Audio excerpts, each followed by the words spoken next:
जय माता दी।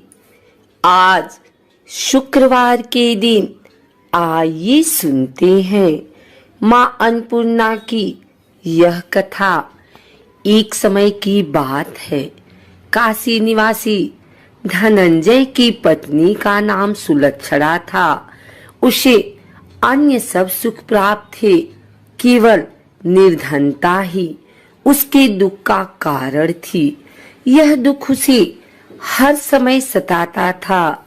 एक दिन सुलक्षणा पति से बोली, स्वामी आप कुछ उद्यम करो तो काम चले। इस प्रकार कब तक काम चलेगा? सुलक्षणा की बात धनंजय के मन में बैठ गई और वह उस दिन विश्वनाथ शंकर जी को प्रसन्न करने के लिए बैठ गया और कहने लगा, हे देवाधिदेव विश्वेश्वर, मुझे पूजा पाठ कुछ आता नहीं है, केवल तुम्हारे भरोसे बैठा हूँ। इतनी विनती करके वह 2-3 दिन भूखा प्यासा बैठा रहा। यह देखकर भगवान शंकर ने उसके कान में अन्नपूर्णा अन्नपूर्णा अन्नपूर्णा इस प्रकार 3 बार कहा। यह कौन क्या कह गया?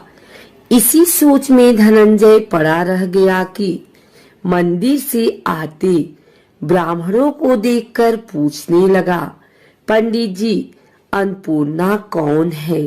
ब्राह्मणों ने कहा, तू अन्न छोड़ बैठा है, सो तुझे अन्न की ही बात सूझती है। जा घर जाकर अन्न ग्रहण कर।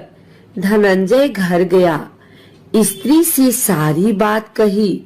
वह बोली, नाथ चिंता मत करो, स्वयं शंकर जी ने यह मंत्र दिया है, वे स्वयं ही खुलासा करेंगे। आप फिर जाकर उनकी आराधना करो। धनंजय फिर जैसा का तैसा पूजा में बैठ गया। रात्रि में शंकर जी ने आज्ञा दी, कहा तू पूर्व दिशा में चला जा। वह अन्नपूर्णा का नाम जपता जाता और रास्ते में फल खाता, झरनों का पानी पीता जाता। इस प्रकार कितने ही दिनों तक चलता गया। वहां उसे चांदी सी चमकती वन की शोभा देखने में आई। सुंदर सरोवर देखने में या उसके किनारे कितनी ही अप्सराएं झुंड बनाए बैठी थी। एक कथा कहती थी और सब माँ अन्नपूर्णा इस प्रकार बार बार कहती थी। यह अगहन मास की उजेली रात्रि थी और आज से ही व्रत का आरंभ था। जिस शब्द की खोज करने वह निकला था, वह उसे वहां सुनने को मिला। धनंजय ने उनके पास जाकर पूछा, हे देवियों, आप यह क्या कर रही हो? उन सब ने कहा, हम सब माँ अन्नपूर्णा का व्रत करती हैं। व्रत करने से की गई पूजा क्या होता है, यह किसी ने किया भी है? इसे कब किया जाए? कैसा व्रत है और इसकी विधि क्या है? मुझसे भी कहो। वे कहने लगी, इस व्रत को सब कोई कर सकते हैं। 21 दिन तक के लिए 21 गांठ का सूत लेना चाहिए। 21 दिन यदि न बने तो 1 दिन उपवास करें। यह भी न बने तो केवल कथा सुनकर प्रसाद लें। निराहार रहकर कथा कहें। कथा सुनने वाला कोई न मिले तो पीपल के पत्तों को रख, सुपारी या घृत कुमारी वृक्ष को सामने कर, दीपक को साक्षी कर, सूर्य, गाय, तुलसी या महादेव को बिना कथा सुनाए मुख में दाना न डालें। यदि भूल से कुछ पड़ जाए तो 1 दिवस फिर उपवास करें। व्रत के दिन क्रोध न करें और झूठ न बोले। धनंजय बोला, इस व्रत के करने से क्या होगा? वे कहने लगी, इसके करने से अंधों को नेत्र मिले, लूलों को हाथ मिले, निर्धन के घर धन आए, बाझी को संतान मिले, मूर्ख को विद्या आए। जो जिस कामना से व्रत करे माँ उसकी इच्छा पूरी करती है। वह कहने लगा, बहनों, मेरे भी धन नहीं है, विद्या नहीं है, कुछ भी तो नहीं है। मैं तो दुखिया ब्राह्मण हूँ, मुझे इस व्रत का सूत दोगी? हाँ भाई, तेरा कल्याण हो, तुझे देंगी। ले, इस व्रत का मंगल सूत्र ले। धनंजय ने व्रत किया, व्रत पूरा हुआ। तभी सरोवर में से 21 खंड की सुवर्ण सीढ़ी हीरा मोती जड़ी हुई प्रकट हुई। धनंजय जय अन्नपूर्णा अन्नपूर्णा कहता जाता था। इस प्रकार कितनी ही सीढ़ियां उतर गया तो क्या देखता है कि करोड़ों सूर्य से प्रकाशमान अन्नपूर्णा का मंदिर है। उनके सामने सुवर्ण सिंहासन पर माता अन्नपूर्णा विराजमान है। सामने भिक्षा हेतु शंकर भगवान खड़े हैं। दिवंगनाएं चवर डुलाती हैं, कितनी ही हथियार बांधे पहरा देती हैं। धनंजय दौड़कर जगदम्बा के चरणों में गिर गया। देवी उसके मन का क्लेश जान गई। धनंजय कहने लगा, माता, आप तो अंतर्यामिनी हो, आपको अपनी दशा क्या बताऊं? माता बोली, मेरा व्रत किया है, जा, संसार तेरा सत्कार करेगा। माता ने धनंजय की जिह्वा पर बीज मंत्र लिख दिया। अब तो उसके रोम रोम में विद्या प्रकट हो गई। इतने में क्या देखता है कि वह काशी विश्वनाथ के मंदिर में खड़ा है। माँ का वरदान ले धनंजय घर आया। सुलक्षणा से सब बात कही। माताजी की कृपा से उसके घर में संपत्ति उमड़ने लगी। छोटा सा घर बहुत बड़ा गिना जाने लगा। जैसे शहद के छत्ते में मक्खियां जमा होती हैं, उसी प्रकार अनेक सगे संबंधी आकर उसकी बड़ाई करने लगे। कहने लगे, इतना धन और इतना बड़ा घर, सुंदर संतान नहीं तो इस कमाई को कौन भोग करेगा?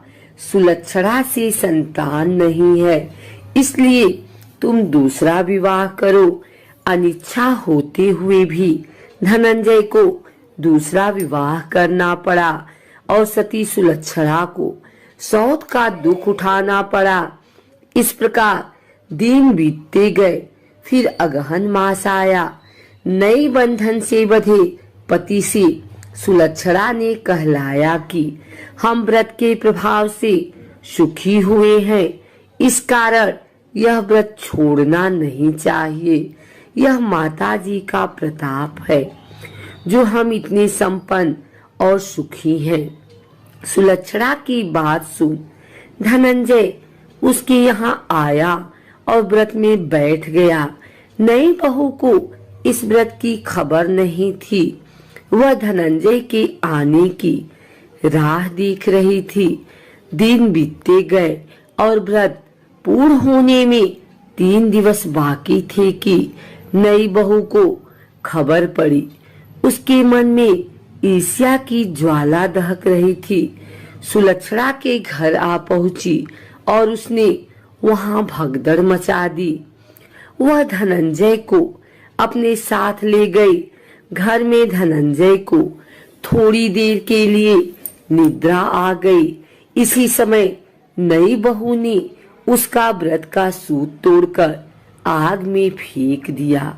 अब तो माताजी का कोप जाग गया। घर में अकस्मात आग लग गई। सब कुछ जलकर खाक हो गया।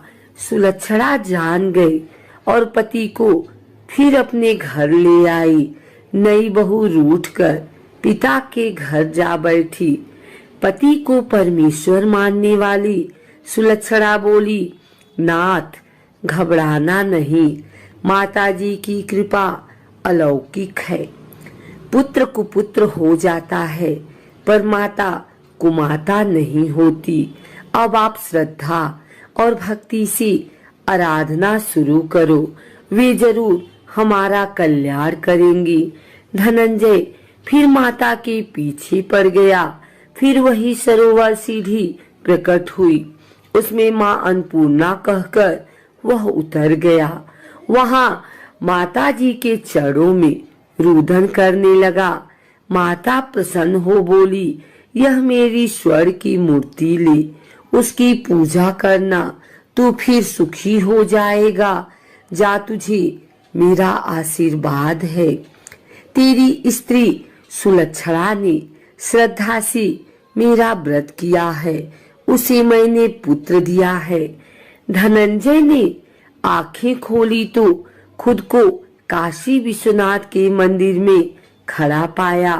वहां से फिर उसी प्रकार घर को आया। इधर सुलक्षणा के दिन चढ़े और महीने पूरे होते ही पुत्र का जन्म हुआ। गांव में आश्चर्य की लहर दौड़ गई, मानता आने लगा। इस प्रकार उसी गांव की निसंतान सेठ के पुत्र होने पर उसने माता अन्नपूर्णा का मंदिर बनवा दिया। उसमें माता जी धूमधाम से पधारी, यज्ञ किया और धनंजय को मंदिर के आचार्य का पद दे दिया। जीविका के लिए मंदिर की दक्षिणा और रहने के लिए बड़ा सुंदर सा भवन दिया। धनंजय स्त्री पुत्र सहित वहां रहने लगा। माता जी की चढ़ावे में भरपूर आमदनी होने लगी। उधर नई बहू के पिता के घर डाका पड़ा, सब लूट गया। वे भीख मांगकर पेट भरने लगे। सुलक्षणा ने यह सुना तो उन्हें बुला भेजा, अलग घर में रख लिया और उनके अन्न वस्त्र का प्रबंध किया। धनंजय, सुलक्षणा और उसका पुत्र माताजी की कृपा से आनंद से रहने लगे। माताजी ने जैसे इनके भंडार भरे वैसे सबके भंडार भरे।